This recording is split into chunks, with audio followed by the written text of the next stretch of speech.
ஆன்மீகம், தேசியம், கலைகள் என்கிற கலாச்சாரம். அந்த கலைன்னு வருகிற போதே இலக்கியமும் அதிலே இணைந்து விடும். அந்த கலையையும் இலக்கியத்தையும் பிரித்து பார்க்க வேண்டும் என்று அவசியம் இல்லை. இந்த மூன்றையும் ஒருங்கே தனக்குள்ளே கொண்டதுதான் இந்த பாரத மண்ணினுடைய பெருமையும் சிறப்பும். ஒன்றிலிருந்து ஒன்றை பிரிக்கவே முடியாது. இப்போ நம்முடைய ஆன்மீகத்தில் கண்ணன் என்கின்ற கடவுள் இல்லைன்னு வச்சுக்குங்க. சும்மா ஒரு கற்பனை, கண்ணன் ஒரு கடவுளே இல்லைங்க நமக்கு அப்படின்னு வச்சுக்கோங்களேன். அப்படி என்றால் இந்தியாவிலே ஒரு கலை கூட வாழ்ந்திருக்காது. ஒரு கலை, தமிழ் நிலத்திலே முருகன் என்கின்ற ஒரு கடவுள் ஒருவேளை இல்லைன்னு வச்சுக்கோங்களேன், இந்த கும்மி என்கின்ற வடிவமே வந்திருக்காது. ஆன்மீகமும் கலைகளும் ஒன்றிலிருந்து ஒன்று பிரிக்க முடியாதவை. ஏன்? இப்ப அனிருத்தோட பாட்டை கேட்டா எனக்கு புரியல, சொல்லவும் பயமா இருக்கு. அனிருத்தோட பாட்டு புரியலன்னா பூமர்னு என்ன சொல்லிடுறேன். பூமர் ஆண்டி, பூமர்னா என்னன்னு பல பேருக்கு தெரியாது. நல்லது, அது சின்ன பிள்ளைகளுக்கு தெரியும்.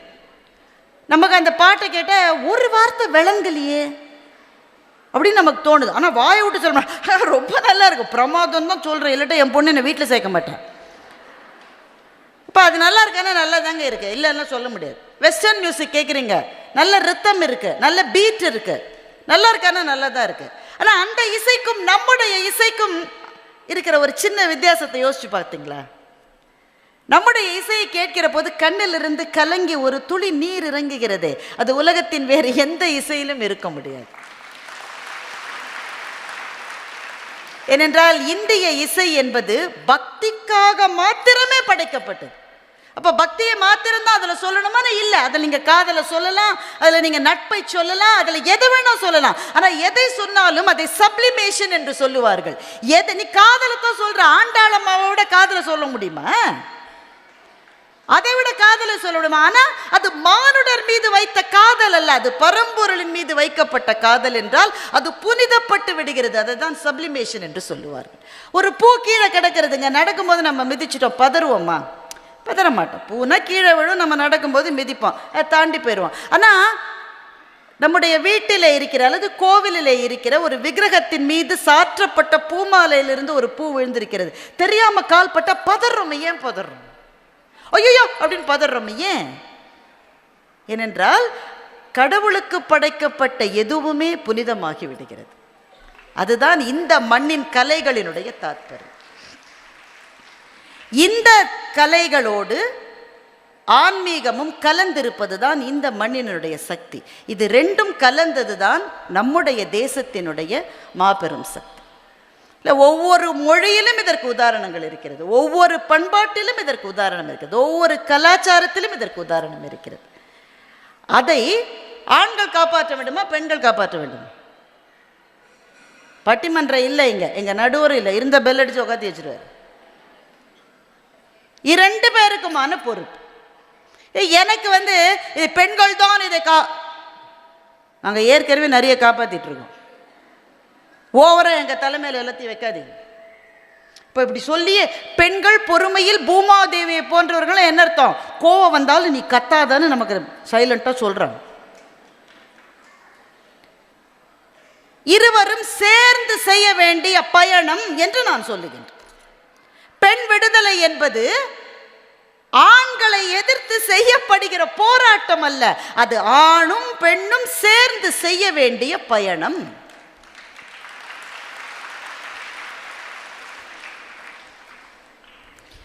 பெண் விடுதலை என்பதை பற்றின சரியான விழிப்புணர்வு வேணும். முதல் வேலை என்னன்னா, அக்காவுக்கு நிறைய தெரிஞ்சிருக்கும், இந்த 40-50களை தொட்ட பெண்கள் நிறைய பேர் எங்களை மாதிரியான பேச்சாளர்களுக்கெல்லாம் பேசுவாங்க, ரொம்ப அன்போடு பேசுவாங்க, ஃபோட்டோ எடுத்துப்பாங்க.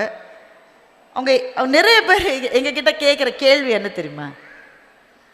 தனியாகவே ட்ராவல் பண்ணுவீங்களா? நான் தனியாக தான் ட்ராவல் பண்ணுறோம். தனியாகவே பயணம் போவீங்க? ஆமாங்க. இப்போ என்ன வீட்டை தூக்கிக்கிட்டே வர்றதுக்கு நான் என்ன ஆமையா? ஆமை தான் ஓட்ட முதுகிலே தூக்கிட்டு போகும். ஆமாங்க, தனியாக. அப்போ வீட்டை யார் பார்த்துப்பாங்க? வீட்டில் யார் இருக்காங்களோ அவங்க பார்த்துப்பாங்க. அதிர்ச்சி ஆயிடுவாங்க சில பேர். அது எப்படிங்க, என்னால் வீட்டை விட்டு நகரவே முடியலைங்க. நீங்கள் மாத்திரம் எப்படியோ வர்றீங்க, பரவாயில்ல.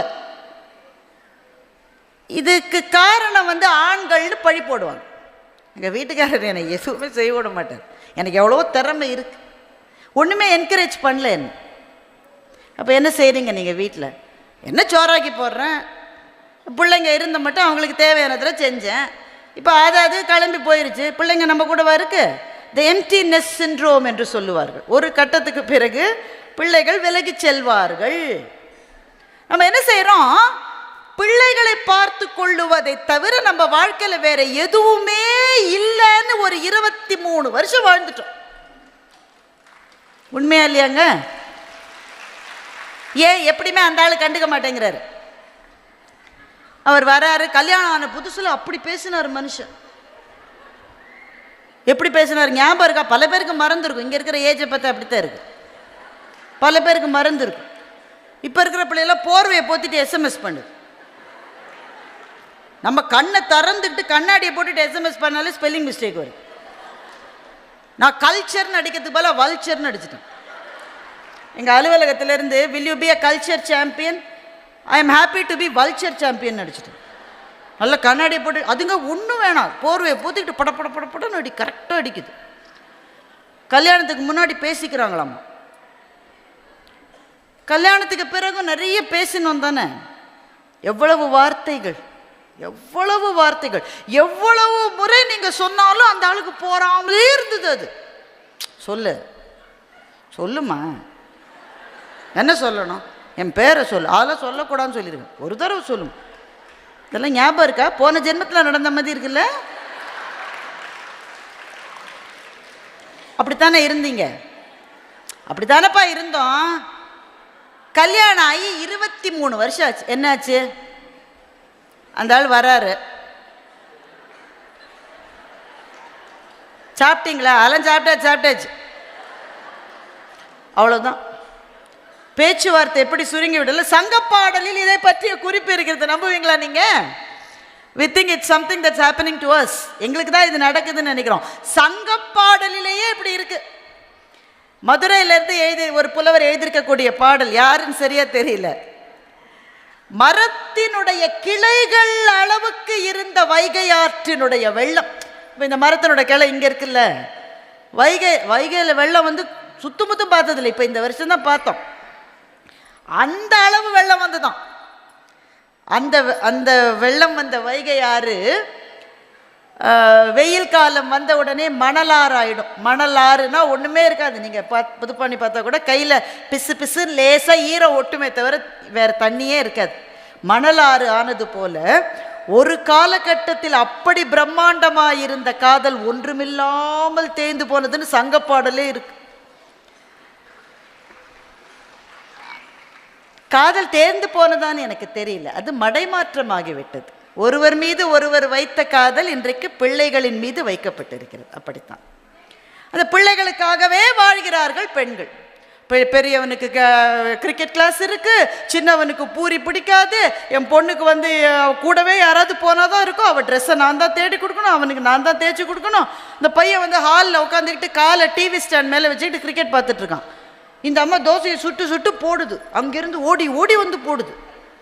அது ஓடின அளவு ரன்னை அன்னைக்கு விராட் கோலி ஓடி இருந்தால் நம்ம ஜெயிச்சிருப்போம். அது அவ்வளவு தூரம் ஓடிடு. அந்த ஆளு தட்டோட நிற்கிறார். யாரு? நம்ம ஆளு. தள்ளி நில்லுங்க, வளர்ற பையனுக்கு இல்லாம சும்மா சும்மா உங்களுக்கு ஒரு அந்த பையனுக்கு கல்யாணம் பண்ணி வச்சுட்டாங்க. அந்த பொண்ணு ஏர்லி மார்னிங் 10 o'clock எழுந்திருக்குது. ஏர்லி மார்னிங் 10 o'clock ஏறி இந்த நம்ம சமையல்லாம் முடிச்சிருச்சு. எப்பவுமே தயிர் பச்சடிக்கு என்ன பண்ணுவோம், கடைசியாக தான் வெங்காயத்தை வெட்டி போடுவோம். தயிரெல்லாம் ரெடி பண்ணி உப்பு போட்டு வச்சுட்டு கடைசியாக தான் வெங்காயத்தை வெட்டி அதில் போடுவோம். அப்போ தான் நல்லா, முன்னாடியே போட்டு சொதன்னு ஆயிரும். கரெக்டாக சொல்கிறேன்னாக்கா? அதனால வெங்காயம் எல்லாம் முடிச்சாச்சுங்க. சோறு, குழம்பு, பொரியல் எல்லாம் செஞ்சாச்சு, பாயசம் கூட செஞ்சாச்சு. தயிர் பச்சடிக்கு வெங்காயத்தை எடுத்தோன்னா அப்போ தான் அந்த பொண்ணு வருது. ஆண்டி, நான் எதாவது ஹெல்ப் பண்ணிட்டேன்? எல்லாம் முடிஞ்ச அப்புறம் என்ன ஹெல்ப் கழுது? சரிம்மா,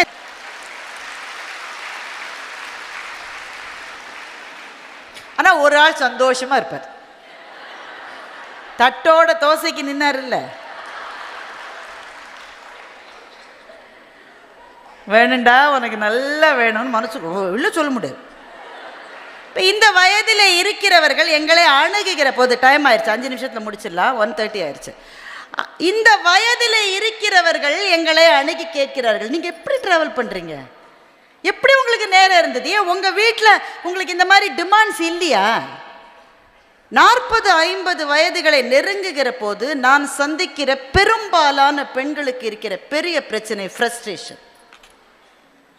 ஏன்னா பிள்ளைகளுக்காக பிள்ளைங்க கிளம்பி போயிட்டாங்க, கணவரோட பேசிய பழக்கம் இல்லாமல் ஆயிடுச்சு, என்ன பேசுறதுன்னு தெரியல, ரெண்டும் அப்படியே உட்காந்துரு, பேசுவதற்கே வார்த்தைகள் இல்லை. அப்போ வாழ்க்கையை ஒரு சுமையாகி விடுகிறது. ஏன்? Routine becomes a problem. அதே மாதிரி எந்திரிச்சு அதே அடுப்பில் அதே பாலை சுட வச்சு அதே சோறை பொங்க வச்சு அதே பொங்கலை வச்சு, இதெல்லாம் ஒரு வாழ்க்கையா என்று கேட்கிறார்கள்.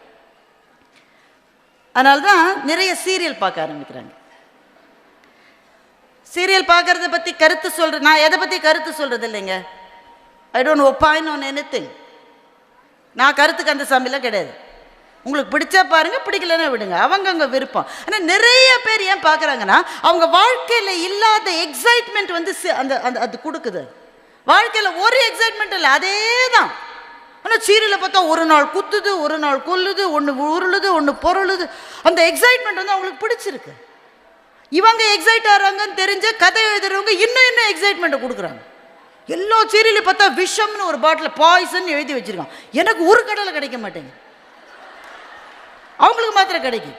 ஒரு கலக்கிக்கிட்டே இருக்கு போட்டு. அந்த எக்ஸைட்மெண்ட் போயின்னு அவங்களுக்கும் தெரியும். ஆனால் வாழ்க்கையில் வேற எதுவுமே இல்லாததுனால அதை நோக்கி போகிறார்கள்.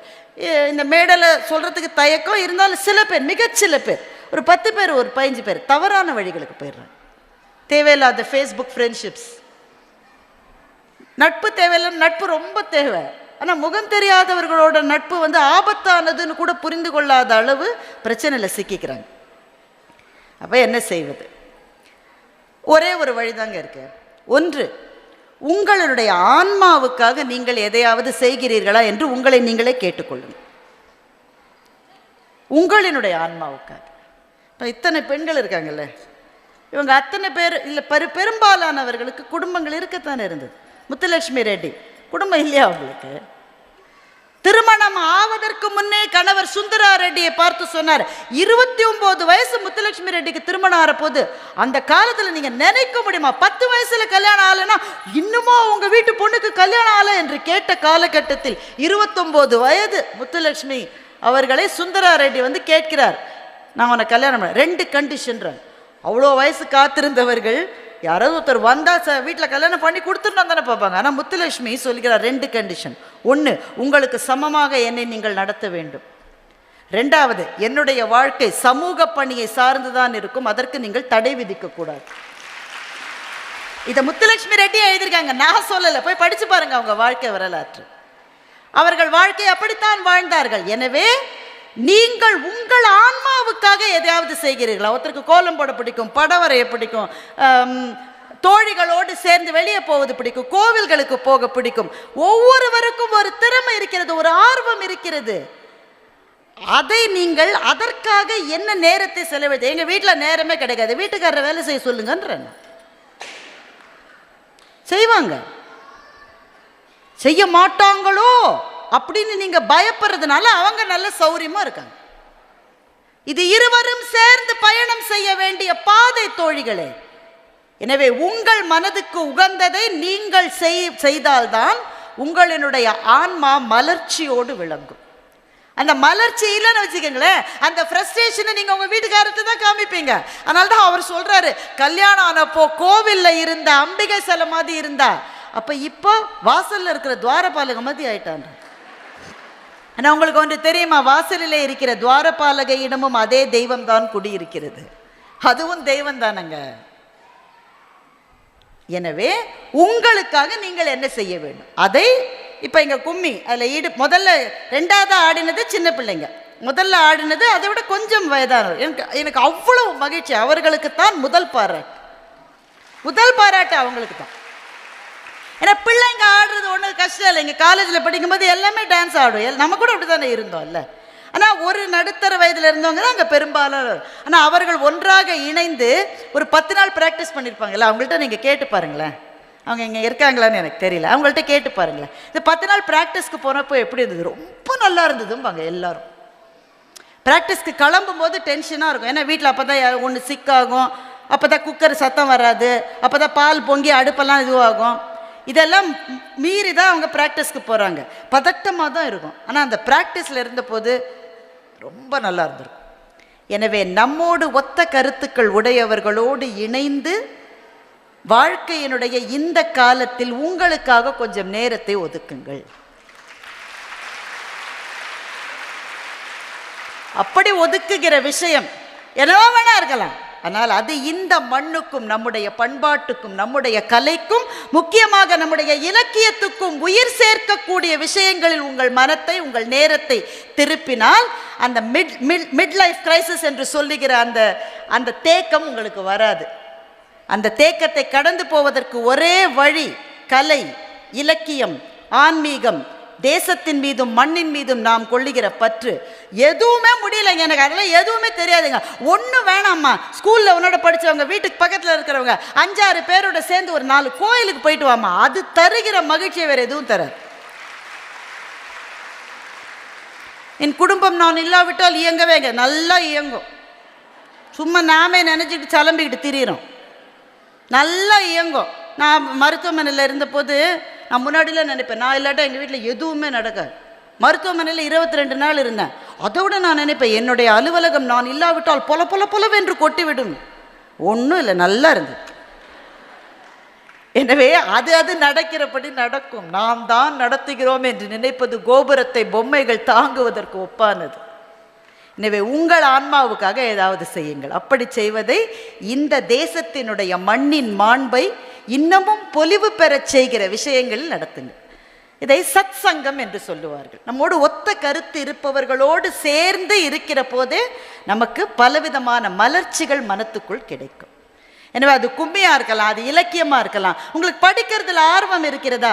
ஊருக்கு புத்தக கண்காட்சி நடக்கிறது, அங்கே போய் பாருங்கள். நீங்கள் கலைகளில் ஆர்வம் இருக்கிறதா? திரும்ப பாட ஆரம்பிங்க, திரும்ப கோலம் போட ஆரம்பிங்க, திரும்ப டான்ஸ் ஆட ஆரம்பிங்க. Age is never a barrier. Age is only a number.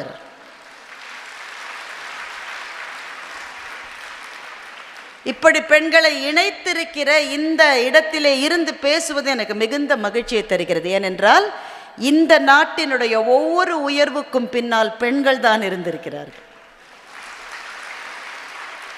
தேச விடுதலைக்காக காந்தியடிகளினுடைய அந்த உப்பு சத்தியாகிரகம் ஏன் பெரும் வெற்றி அடைந்தது? வெறும் உப்புங்க. தேச விடுதலைக்காக பாராட்டிய சுபாஷ் சந்திர போஸினுடைய படம் இருக்கிறது. அவருடைய வெற்றிக்கு என்ன காரணம்? காந்தியினுடைய வெற்றிக்கு என்ன காரணம்? அந்த போராட்டத்தில் பெண்கள் வந்து இணைந்த பிறகுதான் அந்த போராட்டங்கள் ஜெயித்தது. இந்திய சமூகத்தில் கையிலே இடுக்கிய குழந்தையோடு காந்தியின் பின்னால் உப்பு சத்தியாகிரகத்தில் நடந்தவர்கள். நேதாஜி சுபாஷ் சந்திர போஸ் ஐஎன்ஏவை ஆரம்பித்த போது வீட்டிலே குழந்தைகளை விட்டுவிட்டு அந்த ஆர்மியில வந்து சேர்ந்த பெண்கள். அப்போ ஒரு மூமெண்ட், ஒரு இயக்கம் வெற்றி பெற வேண்டும் என்றால் பெண்ணின் கையில் தான் அது இருக்கிறது. இன்றைக்கு இந்த தேசம் தன்னைத்தானே மறுமலர்ச்சிக்கு உட்படுத்தி கொண்டிருக்கிற ஒரு பொன்னான தருணம்.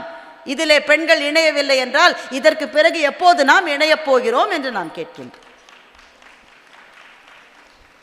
இப்படி சொல்லி நான் முடிக்கின்றேன். ஒன்றாக இணைகிற போது நம் மனசில் இருக்கிற நெகட்டிவ் தாட்ஸ் எல்லாம் கொஞ்சம் கொஞ்சமாக மாறும், பாசிட்டிவ் தாட்ஸ் வரும். ரொம்ப முக்கியம். காலையில் எந்திரிக்கும் போது என்னத்தை எந்திரிச்சு என்னத்தை இப்படி நீங்கள் செஞ்சீங்கன்னா அந்த வீட்டில் எப்படிங்க ஒரு மங்களம் இருக்கும்? மலர்ச்சியோடு எழுந்து மகிழ்ச்சியோடு என்னுடைய வேலை இது, இதை நான் சந்தோஷமாக செய்வேன். அது சோர்வு வரும், சோர்வு வரவே வராதுன்னு யாராவது சொன்னால் பொய். சோர்வு வரும். அந்த சோர்விலிருந்து நம்மை மறுமலர்ச்சிக்கு உட்படுத்தி கொள்வதற்கு உங்கள் ஆன்மாவுக்கு எது மிக மிக நெருக்கமானதோ அதை செய்யுங்கள். தெய்வத்திடம் சரணடையுங்கள். அவனுடைய பாதங்களில் நம்முடைய தனக்கு உவமை இல்லாதான் தாழ் சேர்ந்தார்கல்லால் மனக்கவலை மாற்றல் அரிது. இதுதான் வள்ளுவன் நமக்கு கொடுத்திருக்கிற வேதம். எல்லா மனக்கவலையையும் இந்த முருகனுடைய பெயரை சொல்லுகிற போது நமக்கே எழுந்து அந்த கும்பியில கலந்து கொள்ள வேண்டும் என்கின்ற ஆர்வம் வருகிறது. அவன் பேர் தானங்க இங்க வந்தது. யாரா முருகனை வேஷம் போட்டுக்கிட்டு நின்னாங்களா இங்க? இல்லையே, அவன் பேர் தானே வந்தது. முருகன்ற பேரை கேட்ட உடனே அப்படி ஒரு துள்ளல் வருகிறது. ஆன்மீகம் என்பது மனத்தை மலர்ச்சிக்கு உள்ளாக்குகிற புகலிடம். அதுக்காக 70 வயசு ஆறாம் பிறகு பார்த்துக்கலாம்லாம் இருக்காதீங்க. அப்போ 70 வயசுல எப்படி இருக்க போறோன்னு யாருக்கு தெரியும்? இன்று தொடங்க வேண்டும். ஏனென்றால் இந்த தேசத்தில் ஆன்மீகம் என்பது தனிப்பட்டவர்களுக்கான விழிப்புணர்வு மாத்திரமல்ல, சமூகத்தை வளர்த்தெடுக்கிற கேந்திரமாகவும் ஆன்மீகம் தான் இருக்கிறது. அதனால் இறைவனின் பாதங்களில் சரணடையுங்கள்.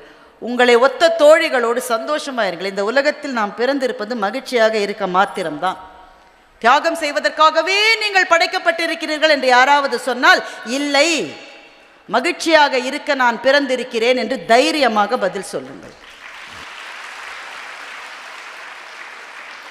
எங்கள் மகாகவி பாரதியும் அதைத்தான் சொன்னார். அதை சொல்லி நான் நிறைவு செய்கின்றேன். போற்றி போற்றி ஜெய ஜெய போற்றி, இப்புதுமை பெண்ணொளி வாழி பல்லாண்டிங்கு மாற்றி வையகம் புதுமையுறச் செய்து மனிதர் தம்மை அமரர்களாக்கவே ஆற்றல் கொண்ட பராசக்தி அன்னை தன் அருளினால் ஒரு கன்னிகையாகியே தேற்றி உண்மைகள் கூறிட வந்திட்டாள், செல்வங்கள் யாவற்றிலும் மேற்செல்வம் எய்தினோம் என்று சொன்னான் எங்கள் மகாகவி பாரதி. ஒவ்வொரு பெண்ணும் பராசக்தியினுடைய வடிவம். இன்னும் சொல்ல போனால் சீதையும் சூர்பனகையும் ஒவ்வொரு பெண்ணின் மனத்துக்குள்ளும் இருக்கிறாள்.